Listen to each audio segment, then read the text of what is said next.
Kabalo ba mo nga ang surrender tactics isa kini ka estratehiya ang ginagamit sa warfare. Kung diin ginabuhat kini sa parties kung tan-aw niya wala na ipadulungan, wala na daganan. Isa po ni pamaagi nga ma-force ang other party to come into negotiation table para masabutan, para ma-prevent ang further damage. Mao na nga usually ang simbolan na mag-raise og white flag. O ginaonor po kani especially in western world kay na may mga agreement, no? Especially katong ginatawag nga Geneva Convention nga the moment nga mo surrender na other parties, ikaw nga nidaog is your obligation to protect them, not to eliminate them. Muna kung naay mga sundalo din, kung surrender na din na nimo pwede patyon. Tanaw example ang Japan during that time nga surrender sila. Gi-eradicate pa, gi-eliminate pa wala, but instead gi-rehabilitate.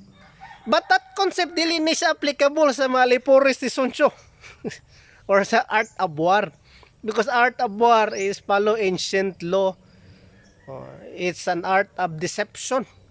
So kung yung mga practitioner na the moment to surrender, yung kakaingon nga surrender na, it might be they're just buying time or they're just taking opportunity. One way of deception.